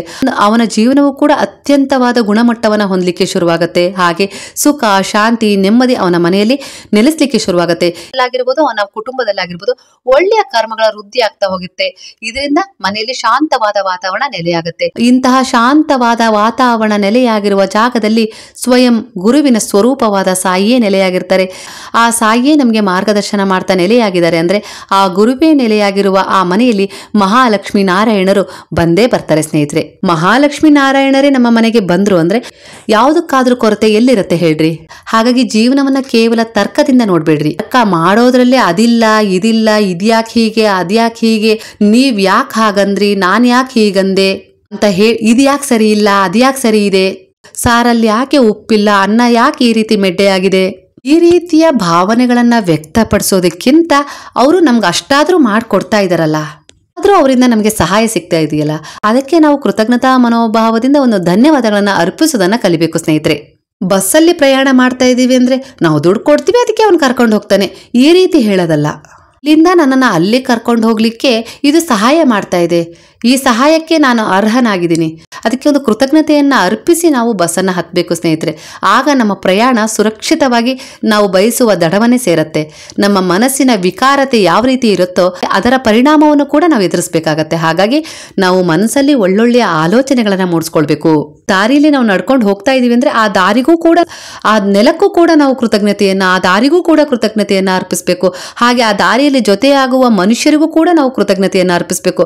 ಆಗೆಲ್ಲ ಏನಾಗುತ್ತೆ ಅಂದರೆ ಅಲ್ಲಿ ಒಂದು ನಕಾರಾತ್ಮಕತೆಯ ಭಾವನೆ ಇದ್ರೂ ಕೂಡ ಅದು ನಮ್ಮಿಂದ ದೂರವೇ ಉಳಿಯುತ್ತೆ. ನಕಾರಾತ್ಮಕ ವಾತಾವರಣವಿದ್ರೂ ಕೂಡ ಅದು ನಮ್ಮಿಂದ ದೂರವೇ ಸರಿಯುತ್ತೆ. ಯಾಕಂದ್ರೆ ಇವನು ತುಂಬಾ ಗಟ್ಟಿಗ, ಎಲ್ಲ ವಿಚಾರದಲ್ಲೂ ಸಕಾರಾತ್ಮಕವಾಗಿ ಯೋಚನೆಗಳನ್ನ ಮಾಡ್ತಾನೆ, ಇವನನ್ನ ಮುಟ್ಲಿಕ್ಕೂ ಸಹ ಸಾಧ್ಯವಿಲ್ಲ ಅಂತ ಅನ್ಕೊಳ್ತವೆ ಸ್ನೇಹಿತರೆ. ಈಗ ನೋಡಿದಿರಲ್ಲ, ದೆವ್ವ ಬಿಡಿಸೋರಾಗಿರ್ಬೋದು, ಭೂತ ಬಿಡಿಸೋರಾಗಿರ್ಬೋದು, ಇಲ್ಲ ಜಪ ತಪ ಮಾಡಿ ಸಿದ್ಧಿಗಳನ್ನ ಪಡ್ಕೊಂಡವರು, ಇವರ ನಾಮಸ್ಮರಣೆಯಲ್ಲಿ ನಿರಂತರವಾಗಿರೋರು, ದೇವರ ಸೇವೆಯನ್ನ ಮಾಡೋರು, ಅವರು ಒಂದು ರೀತಿಯಲ್ಲಿ ದೈವಿಕ ಗುಣಗಳನ್ನ ಪಡ್ಕೊಂಡಿರ್ತಾರೆ. ಇಂಥವರ ಹತ್ರ ಏನಾದ್ರೂ ನಕಾರಾತ್ಮಕತೆ ಇರೋರು, ದೆವ್ವ ಭೂತ ಹಿಡಿದವರು ಹೋದ್ರೆ ಅಂತವ್ರ ಹತ್ರ ಹೋಗ್ಲಿಕ್ಕೆ ಹೆದರ್ತಾರೆ. ದೈವಿಕ ಸಕಾರಾತ್ಮಕ ಗುಣಗಳ ಬಲ ಜಾಸ್ತಿ ಇರುತ್ತೆ ಸ್ನೇಹಿತರೆ, ಆತ್ಮಸ್ಥೈರ್ಯ ಜಾಸ್ತಿ ಇರುತ್ತೆ. ಅಂತಹ ವ್ಯಕ್ತಿಗಳ ಹತ್ರ ಹೋಗ್ಲಿಕ್ಕೆ ಅವು ಕೂಡ ಆರೋಗ್ಯ ದೆವ್ವ ಭೂತ ಹಿಡಿದಿರುತ್ತೆ, ಏನೇನೋ ಹುಚ್ಚು ಚಂಗಾಡಿರ್ತಾರಲ್ಲ, ಅವರಲ್ಲಿರುವ ನಕಾರಾತ್ಮಕತೆ ಅಂತವ್ರ ಹತ್ರ ಹೋಗ್ಲಿಕ್ಕೆ ಹೆದರುತ್ತೆ ಸ್ನೇಹಿತರೆ, ದೂರನೇ ಸರಿಯಲಿಕ್ಕೆ ಶುರು ಮಾಡುತ್ತೆ. ಇಲ್ಲಿ ನಾನು ಎಷ್ಟೇ ವೈಜ್ಞಾನಿಕವಾಗಿ ಹೇಳಿದ್ರು, ಆಧ್ಯಾತ್ಮಿಕವಾಗಿ ಹೇಳಿದ್ರು ಸ್ನೇಹಿತರೆ, ಇಲ್ಲಿ ನಾವು ಕಲಿಬೇಕಾಗಿರೋದು ಒಂದೇ, ನಮ್ಮ ಆತ್ಮಸಾಕ್ಷಿಗೆ ವಂಚನೆ ಮಾಡಬಾರ್ದು, ಹಾಗೆ ನಾವು ಯಾವುದೇ ವಿಚಾರದಲ್ಲೂ ದುರ್ಬಲರಾಗಬಾರ್ದು. ಹಾಗೆ ನಮ್ಮ ಮನಸ್ಸಲ್ಲಿ ಸದಾ ನಮ್ಮ ಆಲೋಚನೆಗಳಾಗಿರ್ಬೋದು, ಯೋಜನೆಗಳಾಗಿರ್ಬೋದು ಸಕಾರಾತ್ಮಕವಾಗಿ ಇರಬೇಕು. ಯಾರ ಬಗ್ಗೆನೂ ಕೆಟ್ಟದಾಗಿರಬಾರ್ದು, ಯಾರಿಗೂ ಕೆಟ್ಟದನ್ನ ಬಯಸೋದಾಗಿರಬಾರ್ದು, ಹಾಗೆ ಯಾವುದೇ ರೀತಿಯ ಕೆಟ್ಟ ಮಾರ್ಗಗಳನ್ನ ಅನುಸರಿಸುವುದಾಗಿರಬಾರ್ದು. ಇವೇ ಕರ್ಮಗಳು ಶುದ್ಧವಾಗಿರ್ಬೇಕು ಸ್ನೇಹಿತರೆ. ಈ ಕರ್ಮಗಳು ಶುದ್ಧವಾದಾಗ ನಮ್ಮಲ್ಲಿ ಸಕಾರಾತ್ಮಕತೆ ಹೆಚ್ಚುತ್ತೆ. ಇಂಥ ಗುಣಗಳು ಹೆಚ್ಚಾಗ್ತಾ ಹೋದಾಗಲೆಲ್ಲ ನಮ್ಮ ಎದುರಿಗೆ ಎಂತಹ ಕಷ್ಟಗಳೇ ಬರಲಿ, ಸಮಸ್ಯೆಗಳೇ ಬರಲಿ, ಏನೇ ತೊಂದರೆಗಳೇ ಬರಲಿ, ಅವುಗಳನ್ನೆಲ್ಲ ನಾವು ಗಟ್ಟಿ ನಿಂತು ಎದುರಿಸ್ತೀವಿ. ಬಂದದ್ದೆಲ್ಲ ಬರ್ಲಿ ಬಿಡು, ಗುರುವಿನ ಮಾರ್ಗದರ್ಶನ ನನ್ನ ಜೊತೆಗಿದೆ, ನಾನು ಎದುರಿಸ್ತೀನಿ ಅನ್ನೋ ಮನೋಸಂಕಲ್ಪ ಉಂಟಾಗತ್ತೆ ಸ್ನೇಹಿತರೆ. ನಮ್ಮ ಈ ಸಂಕಲ್ಪವನ್ನ ಮುರಿಯುವಂತ ಶಕ್ತಿ ಅವಾಗ ಯಾರಿಗೂ ಇರೋದಿಲ್ಲ ಸ್ನೇಹಿತರೆ. ಇಂತಹ ಸಂಕಲ್ಪವನ್ನ ನಾವು ಮಾಡ್ಕೊಂಡಾಗ ಮಾತ್ರ ನಮ್ಮ ಜೀವನದಲ್ಲಿ ನಾವು ಉನ್ನತಿಯನ್ನ ಪಡಿತೀವಿ. ಯಾರೂ ಇಲ್ಲಿ ದುರ್ಬಲರಲ್ಲ, ನೀವು ದುರ್ಬಲರಲ್ಲ ಸ್ನೇಹಿತರೆ, ನಿಮ್ಮಲ್ಲೂ ಅಗಾಧವಾದ ಶಕ್ತಿಗಳಿದಾವೆ. ಯಾಕಂದ್ರೆ ನಾವೆಲ್ಲರೂ ಈ ಸೃಷ್ಟಿಯಲ್ಲಿ ನಾವೆಲ್ಲರೂ ಭಗವಂತನ ಅಂಶ ಅಲ್ವಾ. ಭಗವಂತನ ಎಲ್ಲ ದೈವಿಕ ಗುಣಗಳು ಕೂಡ ನಮ್ಮಲ್ಲಿದ್ದಾವೆ. ನಾವು ಅವನ್ನ ಸಕಾರಾತ್ಮಕ ನಕಾರಾತ್ಮಕ ಅನ್ನುವ ಊರ್ಜೆಗಳ ಜೊತೆಗೆ ವಿಲೀನ ಮಾಡ್ಕೊಳ್ತಾ ಇದ್ದೀವಿ. ಯಾರೆಲ್ಲ ಸಕಾರಾತ್ಮಕ ಊರ್ಜೆಗಳ ಜೊತೆಗೆ ತಮ್ಮನ್ನ ವಿಲೀನ ಮಾಡ್ಕೊಳ್ತಾರೋ ಅವರು ಜೀವನದಲ್ಲಿ ಎತ್ತರ ಸ್ಥಾನಕ್ಕೆ ಹೋಗ್ತಾರೆ. ಹಾಗೆ ಯಾರೆಲ್ಲ ನಕಾರಾತ್ಮಕ ಊರ್ಜೆಗಳ ಜೊತೆಗೆ ತಮ್ಮನ್ನ ವಿಲೀನಗೊಳಿಸ್ಕೊಳ್ತಾರೋ ಅವರೆಲ್ಲ ದುರ್ಬಲರಾಗ್ತಾ ಕುಗ್ಗುತ್ತಾ ಬರ್ತಾರೆ. ಜೀವನದಲ್ಲಿ ಒಂದೊಂದಾಗಿ ಕಳೆದುಕೊಳ್ತಾ ಬರ್ತಾರೆ, ಪಡೆದುಕೊಳ್ಳೋದಕ್ಕಿಂತ ಕಳೆದುಕೊಳ್ತಾ ಬರ್ತಾರೆ. ಸಂಬಂಧಗಳು ಸರಿ ಇರೋದಿಲ್ಲ. ನಮ್ಮ ಪಯಣ ಇಲ್ಲಿ ಎಷ್ಟು ದಿನ ಅಂತಾನೆ ನಮ್ಗೆ ಗೊತ್ತಿಲ್ಲ. ಆದ್ರೂ ಕೂಡ ನಾವ್ ಎಷ್ಟು ಮತ್ಸರ, ಶತ್ರುತ್ವ, ಕೋಪ ಇರುತ್ತೆ ಅಲ್ವಾ. ಯಾರೋ ಏನೋ ಮಾಡಿದಾರೆ ಅಂದ್ರೆ ಅವ್ರನ್ನ ಕಂಡ್ರೆ ನಮ್ಗೆ ಆಗೋದಿಲ್ಲ, ಆ ರೀತಿ ವರ್ತನೆ ಮಾಡ್ತಾ ಇರ್ತೀವಲ್ವಾ. ಅದು ತಪ್ಪು ಸ್ನೇಹಿತರೆ. ಯಾಕಂದ್ರೆ ನಾವು ಇಲ್ಲಿ ಏನನ್ನ ವೃದ್ಧಿಸ್ಕೊಳ್ತೀವೋ ಮುಂದೆ ಕೂಡ ನಾವು ಮುಂದಿನ ಜನ್ಮದಲ್ಲಿ ಕೂಡ ಅದನ್ನೇ ಮತ್ತೆ ಅಲ್ಲಿ ಪಡ್ಕೊಳ್ತೀವಿ. ನಾವು ಯಾರನ್ನೇ ಆಗ್ಲಿ ದ್ವೇಷ ಮಾಡಿ ಪಡ್ಕೊಳ್ಳೋದಾದ್ರೂ ಏನಿದೆ ಸ್ನೇಹಿತರೆ, ಇಲ್ಲಿ ಒಂದ್ ಮಾತು ಬರುತ್ತೆ, ಒಂದ್ ಮಾತು ಹೋಗುತ್ತೆ ಅಲ್ವಾ. ಕೆಟ್ಟದು ನಮ್ಗೆ ಎದುರಾಗ್ತಾ ಇದೆ, ಕೆಟ್ಟ ಮಾತು ನಮ್ಗೆ ಎದುರಾಗ್ತಾ ಇದೆ ಅಂದ್ರೆ ಅದನ್ನ ನಾವು ನಿಧಾನವಾಗಿ ದೂರ ತಳ್ಳಬೇಕು, ಇಲ್ಲ ಅದರಿಂದ ನಾವು ನಿಧಾನವಾಗಿ ಹಿಂದಕ್ಕೆ ಸರಿಬೇಕು. ಅದು ಬಿಟ್ಟು ನಮ್ಮನ್ನ ನಾವು ಸುಟ್ಕೊಂಡು ಅಂದ್ರೆ ಇಲ್ಲದೆಲ್ಲ ಕೋಪವನ್ನ ನಾವು ಮಾಡಿಕೊಂಡು ಅಲ್ಲಿ ಹೋಗಿ ಏನೋ ಒಂದು ಅನಾಹುತ ಮಾಡಿ ಸಮಸ್ಯೆಗಳ ಸುಳಿಗೆ ನಾವು ಸಿಕ್ಕ ಹಾಕೊಳ್ಳೋದು ಅಲ್ವೇ ಅಲ್ಲ ಸ್ನೇಹಿತರೆ. ಇದು ಮಾನವೀಯತೆ, ಮನುಷ್ಯತ್ವನೇ ಅಲ್ಲ. ನಾವು ಇಲ್ಲಿ ಸ್ಥಿರವಾದ ಮನಸ್ಥಿತಿಯನ್ನ ಪಡ್ಕೊಂಡಾಗ ಮಾತ್ರ ಆ ಸಮಯ, ಸಂದರ್ಭ ಇರಲಿ, ಕೆಟ್ಟದೇ ಇರಲಿ, ಒಳ್ಳೇದೇ ಇರಲಿ, ಆ ಸಮಯ ಎಷ್ಟೇ ಕೆಟ್ಟದಾಗಿರ್ಲಿ, ಆ ಪರಿಸ್ಥಿತಿಗಳು ಎಷ್ಟೇ ಕೆಟ್ಟದಾಗಿರ್ಲಿ, ಆ ವಿಚಾರ ಎಷ್ಟೇ ಕೆಟ್ಟದಾಗಿರ್ಲಿ, ಅದನ್ನ ಒಳ್ಳೆ ರೀತಿಲಿ ನಾವು ಪರಿವರ್ತನೆ ಮಾಡ್ಕೊಳ್ಬಹುದು ಸ್ನೇಹಿತರೆ. ಒಂದೊಂದ್ಸರಿ ನಾವು ತುಂಬಾ ಒಳ್ಳೆಯರಾಗಿರ್ತೀವಿ, ನಮಗೆ ತುಂಬಾ ಕೆಟ್ಟದ್ದು ಮಾಡ್ತಾ ಇರ್ತಾರೆ, ನಾವು ಎಷ್ಟು ಹೇಳಿದ್ರು ಕೇಳೋದಿಲ್ಲ ಅಂದಾಗ ನಾವು ಅದನ್ನ ಕೋಪ ಮಾಡ್ಕೊಂಡು ಹೋಗಿ ಹೊಡೆದು ಬಡ್ದು ಮಾಡೋದ್ರಿಂದನೂ ಅರ್ಥ ಇಲ್ಲ ಸ್ನೇಹಿತರೆ. ನಾವು ಶಾಂತಯುತವಾಗಿ ಯೋಚಿಸಿ ಇದರಿಂದ ಹೊರಗೆ ಬರ್ಲಿಕ್ಕೆ ನಮ್ಗೆ ಅನೇಕ ದಾರಿಗಳು ಸಿಗ್ತವೆ. ಆ ರೀತಿ ನಾವು ಸಕಾರಾತ್ಮಕ ಆಲೋಚನೆಗಳ ನಮ್ಮ ಮನಸ್ಸಲ್ಲಿ ಮೂಡಿಸ್ಕೊಳ್ಬೇಕು. ಆಗುವ ಅನಾಹುತವನ್ನ ನಾವು ತಡಿಬೇಕು. ಆಗ ಏನಾಗುತ್ತೆ, ನಾವು ಅನ್ಕೊಂಡಂಗೆ ನಮ್ಗೆ ಏನಾದ್ರೂ ಒಂದು ದಾರಿ ಸಿಕ್ಕು ಆ ಸಮಸ್ಯೆಯಿಂದ ನಾವು ಹೊರಗೆ ಬರ್ತೀವಿ ಸ್ನೇಹಿತರೆ. ಸಿಟ್ಟಿಗೆ ಸಿಟ್ಟೇ ಮದ್ದಲ್ಲ ಸ್ನೇಹಿತರೆ, ದ್ವೇಷನೇ ಮದ್ದಲ್ಲ, ಶತ್ರುತ್ವಕ್ಕೆ ಶತ್ರುತ್ವನೇ ಮದ್ದಲ್ಲ. ಸಮಾಜದಲ್ಲಿ ಈ ರೀತಿ ಬಾಳ್ಲಿಕ್ಕೆ ಕಷ್ಟ ಅಂತ ನಾವು ಅನ್ಕೊಳ್ಬೋದು. ಕಷ್ಟ ಅಂತ ಅನ್ಕೊಳ್ತಾ ಇರೋದಕ್ಕೆ ಅದು ಕಷ್ಟ ಆಗ್ತಾ ಇದೆ. ಸುಲಭ ಅಂತ ಅನ್ಕೊಂಡ್ರೆ ಅದು ಸುಲಭವಾಗೇ ಇರುತ್ತೆ ಸ್ನೇಹಿತರೆ. ಹಿಂದಿನ ಕಾಲದಲ್ಲಿ ಒಂದು ಊರಲ್ಲಿ ಎಲ್ಲರೂ ಒಟ್ಟಾಗಿ ಬಾಳ್ತಾ ಇದ್ರು. ಅವ್ರ ಮನೇಲಿ ಏನಾದರೂ ಕಷ್ಟ ಇದೆ ಅಂದ್ರೆ 4 ಜನ ಹೋಗಿ ಅವರಿಗೆ ಸಹಾಯ ಮಾಡ್ತಾ ಇದ್ರು. ಏನಾಗಿದೆ ಕಷ್ಟ ಅಂತೇಳಿ ಕೇಳ್ತಾ ಇದ್ರು. ಅವ್ರ ಮನೇಲಿ ಅಕ್ಕಿ ಇಲ್ಲ, ಬೇಳೆ ಇಲ್ಲ ಅಂದ್ರೆ ತಗೋ, ನಮ್ಮನೇಲಿ ಸ್ವಲ್ಪ ಇದೆ, ತಗೋ ಉಪಯೋಗಿಸ್ಕೋ, ನಿನಗೆ ಸಿಕ್ಕಾಗ ನನಗೆ ಕೊಡು ಅಂತ ಹೇಳ್ತಾ ಇದ್ರು. ಇಲ್ಲ ಹಣದ ವಿಚಾರದಲ್ಲೇ ಆಗ್ಲಿ ಸಹಾಯದ ವಿಚಾರದಲ್ಲೇ ಆಗ್ಲಿ ಈ ರೀತಿ ಮನೋಭಾವನೆಗಳು ಅವಾಗ ಅವ್ಯಕ್ತವಾಗಿರ್ತಿದ್ವು. ಈ ರೀತಿಯ ಭಾವನೆಗಳನ್ನ ವ್ಯಕ್ತಪಡಿಸ್ತಾ ಇದ್ರು. ಆದ್ರೆ ಈಗ ನನಗೆ ಯಾಕಪ್ಪ ಪಕ್ಕದ ಮನೆಯವ್ರ ವಿಚಾರ, ಅವ್ರ ಮನೇಲಿ ಏನಾದ್ರೂ ಆಗ್ಲಿ, ಯಾರಾದ್ರೂ ಬಂದು ಕಳ್ತನಾದ್ರೂ ಮಾಡ್ಕೊಂಡು ಹೋಗ್ಲಿ, ಅವ್ರಿಗೆ ಹೊಡೆದಾರೋ ಹೋಗ್ಲಿ, ನನಗೂ ಅದಕ್ಕೂ ಸಂಬಂಧ ಇಲ್ಲ ಅಂತೇಳಿ ನಾವು ಅನ್ಕೊಳ್ತೀವಿ. ಕಣ್ಣಿಂದ ಅವರ ಕಷ್ಟವನ್ನ ನೋಡಿಯೂ ಕೂಡ ನಾವು ಹಿಂದೆ ಸರಿತೀವಿ. ಆ ಸಮಯದಲ್ಲಿ ಏನಾಗುತ್ತೆ, ನಮಗೆ ಬಂದು ಯಾರಾದ್ರೂ ಅಂತಹ ಸಮಸ್ಯೆಗಳನ್ನ ಉಂಟು ಮಾಡಿದಾಗ ನಮ್ಮ ಸಹಾಯಕ್ಕೂ ಯಾರು ಬರೋದಿಲ್ಲ ಸ್ನೇಹಿತರೆ. ಯಾಕಂದ್ರೆ ನಾವ್ ಏನನ್ನ ಕೊಟ್ಟಿರ್ತೀವೋ ಅದೇ ನಮ್ಗೆ ಮರಳಿ ಸಿಗ್ತಾ ಇರುತ್ತಲ್ವಾ. ಹಾಗಂತ ಕೆಲವರು ಹೇಳ್ತಾರೆ, ನಾವು ಅವರಿಗೆ ಸಹಾಯ ಮಾಡಿದ್ವಿ, ಮಾಡಕ್ ಹೋಗಿ ನಾವು ಕಷ್ಟಕ್ಕೆ ಸಿಕ್ಕಾಕೊಂಡಿವಿ ಅಂತ ಹೇಳಿ. ಯಾಕಂದ್ರೆ ನಾವು ಒಂದು ಒಳ್ಳೆಯ ಉದ್ದೇಶ ಇಟ್ಕೊಂಡು ಅವ್ರಿಗೆ ಸಹಾಯ ಮಾಡಿದ್ವಿ. ಆ ಸಂದರ್ಭದಲ್ಲಿ ಅವರು ನಮ್ಮನ್ನ ಅರ್ಥ ಮಾಡ್ಕೊಳ್ಳದೆ ನಮ್ಮನ್ನ ತಪ್ಪಾಗಿ ತಿಳ್ಕೊಂಡಿರ್ಬೋದು. ಆದ್ರೆ ಸಮಯಕ್ಕೆ ಸ್ವಲ್ಪ ಸಮಯ ಕೊಟ್ರೆ ಅವ್ರಿಗೆ ಅದರ ಅರಿವಾಗತ್ತೆ. ಹಾಗೆ ಅವರು ನಮ್ಮಂತ ಒಳ್ಳೆಯ ವ್ಯಕ್ತಿಗಳನ್ನ ಕಳ್ಕೊಳ್ತಾರೆ. ಅಷ್ಟು ಬಿಟ್ರೆ ಆಗೋದೇನಿಲ್ಲ. ಹಾಗೆ ನಾವು ಮಾಡಿದ ಕರ್ಮದ ಸೇವೆಗೆ ಅಂದ್ರೆ ಒಳ್ಳೆಯ ಸೇವೆಗೆ ಅವರಿಗೆ ನಾವೇನ್ ಸೇವೆ ಮಾಡಿರ್ತೀವಲ್ಲ ಅದು ಅವರಿಂದನೇ ನಮಗೆ ಮರಳಿ ಸಿಗ್ಬೇಕು ಅಂತ ಏನಿಲ್ಲ. ಆ ಪ್ರಕೃತಿ ಆಗಿರ್ಬೋದು, ಈ ಸೃಷ್ಟಿ ಆಗಿರ್ಬೋದು ನಮ್ಗೆ ಬೇರೆಯವರ ರೀತಿಯಲ್ಲೂ ಕೂಡ ಸಹಾಯ ಮಾಡಿಸುತ್ತೆ ಸ್ನೇಹಿತರೆ. ಹಾಗಾಗಿ ನಮ್ಮಿಂದ ಯಾರಾದ್ರೂ ಸಹಾಯ ಪಡ್ಕೊಂಡವರು ನಮಗೆ ಕೆಟ್ಟದನ್ನ ಮಾಡಿದ್ದಾರೆ ಅಂದ್ರೆ ಹಾಗಂತ ನಾವು ಸಹಾಯ ಮಾಡೋದನ್ನೇ ಬಿಡೋದಲ್ಲ. ಹಾಗಾಗಿ ಸಹಾಯ ಮಾಡೋದಕ್ಕೆ ಯೋಚಿಸೋದು ಅಲ್ಲ ಸ್ನೇಹಿತರೆ. ಸಹಾಯ ಏನಿರುತ್ತಲ್ಲ ಅದು ಕರ್ಮದ ರೂಪದಲ್ಲಿ ನಾವು ಮಾಡಬೇಕು. ಅವರು ನಮಗೆ ಮೋಸ ಮಾಡಿದ್ದಾರೆ ಹಾಗಂತ ಈ ಸೃಷ್ಟಿಯಲ್ಲಿರೋ ಎಲ್ಲಾ ಜನರು ಒಂದೇ ತರ ಇರೋದಿಲ್ಲ. ಈ ಸೃಷ್ಟಿ ಕೂಡ ನಮ್ಗೆ ಒಳ್ಳೆಯ ಜನರನ್ನ ಸೇರಿಸುವ ಕೆಲಸವನ್ನ ಮಾಡುತ್ತೆ. ನಾವೀಗ ಯಾರಿಗೋ ಸಹಾಯ ಮಾಡಿದ್ವಿ, ಅವರಿಂದ ನಾವು ಅನೇಕ ರೀತಿಯ ಸಮಸ್ಯೆಗಳನ್ನ ಎದುರಿಸುವ ಪರಿಸ್ಥಿತಿ ಬಂದಿದೆ, ಇಲ್ಲ ಅಂತಲ್ಲ, ಅದನ್ನ ಎದುರಿಸಿದೀವಿ.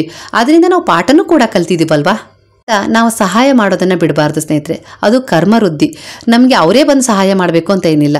ಈ ಪ್ರಕೃತಿ ಯಾವುದಾದ್ರೂ ರೂಪದಲ್ಲಿ ನಮ್ಗೆ ಸಹಾಯ ಮಾಡುತ್ತೆ. ಇಲ್ಲ ಅಂದ್ರೆ ಆ ಭಗವಂತ, ನಮ್ಮ ಪಾಲಕನಾದ ಆ ಭಗವಂತನೇ ಯಾವುದಾದ್ರೂ ರೂಪದಲ್ಲಿ ಬಂದು ನಮ್ಗೆ ಸಹಾಯ ಮಾಡ್ತಾರೆ. ಯಾಕಂದ್ರೆ ನಮ್ಮ ಕರ್ಮ ವೃದ್ಧಿಯೇ ಆ ರೀತಿಯಾಗಿದೆ ಅಲ್ವಾ. ನಮ್ಮ ವೃದ್ಧಿಯೇ ಒಳ್ಳೇದಾಗಿದೆ ಅಂದ್ಮೇಲೆ ಆ ಭಗವಂತನೂ ಕೂಡ ಅದಕ್ಕೆ ಮಣಿದು ನಮ್ಮ ಸಹಾಯಕ್ಕೆ ಬರ್ತಾರೆ ಸ್ನೇಹಿತರೆ. ಆ ವಿಶ್ವಾಸ ನಮ್ಮಲ್ಲಿ ಇಟ್ಕೊಳ್ಬೇಕು. ಕೆಟ್ಟದನ್ನ ಮಾಡಿದ್ರು ಅಂತೇಳಿ ನಾವು ಕೆಟ್ಟದನ್ನ ಮಾಡಿದ್ರೆ ಅವರಿಗೂ ನಮಗೂ ಏನೂ ವ್ಯತ್ಯಾಸ ಇರೋದಿಲ್ಲ. ಒಂದು ಒಳ್ಳೆಯ ಕರ್ಮದ ವಿಮೆ ಇದ್ದಂತೆ. ಅದಕ್ಕೆ ಪ್ರತಿಫಲವನ್ನ ಭಗವಂತ ಕೊಡ್ತಾನೆ. ಕಂತುಗಳನ್ನ ಮಾತ್ರ ನಾವಿಲ್ಲಿ ಕಟ್ತಾ ಹೋಗ್ಬೇಕು ಒಳ್ಳೆಯ ಕರ್ಮಗಳ ಹೆಸರಲ್ಲಿ. ಹಾಗಾಗಿ ನಮ್ಮ ಮುಂದಿನ ಭವಿಷ್ಯಕ್ಕಾಗಿರ್ಬೋದು ನಾವು ಒಂದು LIC ಮಾಡಿಸಿ ಒಂದ್ ಸ್ವಲ್ಪ ದುಡ್ಡು ಉಳಿಸಿರ್ತೀವಲ್ವಾ, 6 ತಿಂಗಳಿಗೆ ವರ್ಷಕ್ಕೆ ಒಂದು ವಿಮೆಯ ಕಂತನ್ನ ಕಟ್ತಾ ಇರ್ತೀವಲ್ವಾ. ತರಹ ಸ್ನೇಹಿತರೆ, ನಾವು ಏನೆಲ್ಲ ಒಳ್ಳೇದನ್ನ ಮಾಡಿದಿವಲ್ವಾ, ಅವರು ನಾವು ಒಳ್ಳೇದ್ ಮಾಡಿದ್ರು ನಮ್ಗೆ ಕೆಟ್ಟದ್ ಮಾಡ್ಬಿಟ್ರು ಅಂತೇಳಿ ನಾವ್ ಯಾಕೆ ಅನ್ಕೊಳ್ಬೇಕು. ನಾವು ಒಳ್ಳೆ ಕರ್ಮವನ್ನ ಮಾಡಿದಿವಲ್ವಾ, ಅದು ಕೂಡ ನಾವು ಭಗವಂತನಲ್ಲಿ ಒಂದು ವಿಮೆಯನ್ನ ಮಾಡಿಸಿ ನಮ್ಮ ಮುಂದಿನ ಭವಿಷ್ಯಕ್ಕಾಗಿ ಒಳ್ಳೆಯ ಕರ್ಮಗಳೆಂಬ ಹೆಸರಲ್ಲಿ ಈ ರೀತಿಯ ವಿಮೆಯನ್ನ ತುಂಬ್ತಾ ಇದೀವಿ, ವಿಮೆಯ ಕಂತುಗಳನ್ನ ತುಂಬ್ತಾ ಇದೀವಿ ಅಂತೇಳಿ ನಾವು ಅನ್ಕೊಳ್ಬೇಕು.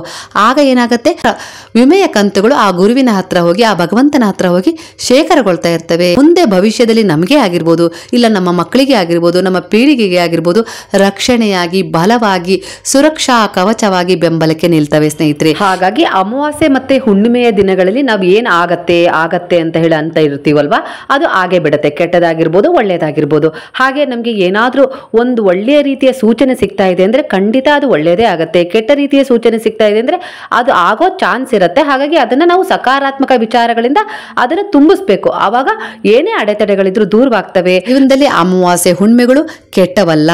ಏನೇ ನಾವು ಸಾಧನೆ ಮಾಡಬೇಕು ಅಂದ್ರೂ ಅಮಾವಾಸ್ಯೆ ಹುಣ್ಮೆಗಳು ಪರಿಪಕ್ವವಾದ ದಿನಗಳು. ದಿನಗಳಲ್ಲಿ ನೀವು ನಕಾರಾತ್ಮಕತೆಯನ್ನಾದ್ರೂ ಪಡ್ಕೊಳ್ಬಹುದು, ಸಕಾರಾತ್ಮಕತೆಯನ್ನಾದ್ರೂ ಪಡ್ಕೊಳ್ಬಹುದು. ನಾನು ಎಲ್ಲ ಸುವಿಸ್ತಾರವಾಗಿ ನನಗೆ ತಿಳಿದಷ್ಟು ಮಟ್ಟಿಗೆ ಹೇಳಿದ್ದೀನಿ, ಮನದಟ್ಟು ಮಾಡಿಸುವ ಕೆಲಸವನ್ನ ಮಾಡಿದ್ದೀನಿ. ನಿಮ್ಗೆ ಯಾವ ರೀತಿಯ, ನಿಮಗೆ ಅದರಲ್ಲಿ ಯಾವ ವಿಚಾರ ಇಷ್ಟ ಆಯ್ತೋ ಅದನ್ನ ನಿಮ್ಮ ಮನಸ್ಸಲ್ಲಿ ತಗೊಳ್ರಿ. ಹಾಗೆ ನಿಮ್ಮ ಇಚ್ಛೆಯ ವಿಚಾರವನ್ನಾಗಿರ್ಬೋದು, ಹಾಗೆ ಸಮಸ್ಯೆಗಳ ಪರಿಹಾರದ ವಿಚಾರವನ್ನಾಗಿರ್ಬೋದು, ಒಂದು ಪೇಪರ್ ಅಲ್ಲಿ 5 ದಿನಗಳ ಕಾಲ ಬರೀರಿ ಅನ್ನಲ್ಲ, ಅದನ್ನ 5 ದಿನಗಳಾದ ನಂತರ ಅದನ್ನ 6ನೇ ದಿನ ಬೆಳಗ್ಗೆ ಅದನ್ನ ಹೊರಗಡೆ ಆಕಾಶದ ಕೆಳಗಡೆ, ಅಂದ್ರೆ ನಿಮ್ಮ ಮನೆಯ ಮೇಲೆ ಟೆರೆಸ್ ಮೇಲೆ ಜಾಗ ಇದೆ, ಇಲ್ಲ ಮನೆಯ ಹಿಂದ್ಗಡೆ ಜಾಗ ಇದೆ ಅಂದ್ರೆ ಅಲ್ಲಿ ತಗೊಂಡೋಗಿ ಆಕಾಶಕ್ಕೆ ಕಾಡೋ ಹಾಗೆ ಆ ಚೀಟಿಯನ್ನ ಇಟ್ಕೊಂಡು ಮತ್ತೊಮ್ಮೆ ನೀವು ಆ ಗುರುವಿನಲ್ಲಿ ಪ್ರಾರ್ಥನೆಯನ್ನ ಮಾಡ್ಕೊಡ್ರಿ. ನಿಮ್ಮಿಂದಾದ ತಪ್ಪುಗಳಿಗೆ ಕ್ಷಮೆ ಇರ್ಲಿ, ದಯವಿಟ್ಟು ಕ್ಷಮಿಸಿ ಬಿಡಿ. ಧನ್ಯವಾದಗಳು ನನ್ನ ಇಚ್ಛೆಯನ್ನು ಈಡೇರಿಸಿಕೊಟ್ಟಿದ್ದಕ್ಕಾಗಿ. ಹಾಗೆ ನಾನು ನಿಮ್ಮನ್ನ ತುಂಬಾ ಪ್ರೀತಿಸ್ತೀನಿ ಅಂತ ಹೇಳಿ ಆ ಚೀಟಿಯನ್ನ ಸುಟ್ಟು ಆ ಬೂದಿಯನ್ನ ನಿಮ್ಮ ಕೈಯಲ್ಲಿ ತಗೊಂಡು ಮತ್ತೊಮ್ಮೆ ವಿಶ್ ಮಾಡಿಕೊಂಡು ಮತ್ತೊಮ್ಮೆ ಪ್ರಾರ್ಥನೆಯನ್ನ ಮಾಡಿಕೊಂಡು ಆ ಬೂದಿಯನ್ನ ಮತ್ತೊಮ್ಮೆ ಪ್ರಾರ್ಥನೆ ಮಾಡಿಕೊಂಡು ಆ ಪೇಪರ್ನ ಸುಟ್ಟಿರ್ತೀರಲ್ಲ ಆ ಬೂದಿನ ಗಾಳಿಯಲ್ಲಿ ಬಿಡ್ರಿ ಸ್ನೇಹಿತರೆ. ಸರಿಯಾಗಿ ಹೇಳ್ಬೇಕಂದ್ರೆ ಜೀವನದುದ್ದಕ್ಕೂ ಈ ರೀತಿಯ ಸರಳವಾದ ಪರಿಹಾರಗಳನ್ನು ನೀವು ಮಾಡ್ಕೊಳ್ತಾ ಹೋದ್ರೆ ದುಡ್ಡು ಖರ್ಚು ಮಾಡಿಕೊಂಡು ಎಲ್ಲೋ ಹೋಗಿ ನೀವು ಭವಿಷ್ಯವನ್ನ ಕೇಳುವ ಪರಿಸ್ಥಿತಿಯೇ ಬರೋದಿಲ್ಲ. ಸಮಸ್ಯೆಗಳಿಗೆ ಪರಿಹಾರ ಭಗವಂತ ನಮ್ಮಲ್ಲೇ ಇಟ್ಟಿದ್ದಾನೆ. ನೆಮ್ಮದಿ, ಸುಖ, ಶಾಂತಿಯ ಜೀವನದ ರಹಸ್ಯವನ್ನು ಕೂಡ ನಮ್ಮಲ್ಲೇ ಅಡಗಿಸಿದ್ದಾನೆ ಸ್ನೇಹಿತರೆ. ಅವನ್ನ ನಾವು ಯಾವ ರೀತಿ ಉಪಯೋಗಿಸ್ಕೊಳ್ತೀವೋ ಅದೇ ರೀತಿಯ ಫಲಗಳು ನಮಗೆ ಜೀವನದುದ್ದಕ್ಕೂ ಸಿಗ್ತಾ ಹೋಗ್ತವೆ. ಈ ಮಾಹಿತಿ ನಿಮಗೆ ಇಷ್ಟವಾದರೆ ಸಾಯಿರಾಮ್ ಅಂತ ಹೇಳಿ ಕಮೆಂಟ್ ಮಾಡಿ. ಹಾಗಾದ್ರೆ ಈಗ ಎಲ್ಲರೂ ಸೇರಿ ಹೇಳೋಣವಾ, ಹರೇ ರಾಮ ರಾಮ ರಾಮ ಹರೇ ಹರೇ, ಹರೇ ಕೃಷ್ಣ ಕೃಷ್ಣ ಕೃಷ್ಣ ಹರೇ ಹರೇ, ಹರೇ ಸಾಯಿ ಸಾಯಿ ಹರೇ ಹರೇ, ಹರೇ ಬಾಬಾ ಬಾಬಾ ಬಾಬಾ ಹರೇ ಹರೇ, ಹರೇ ದತ್ತ ದತ್ತ ಹರೇ ಹರೇ.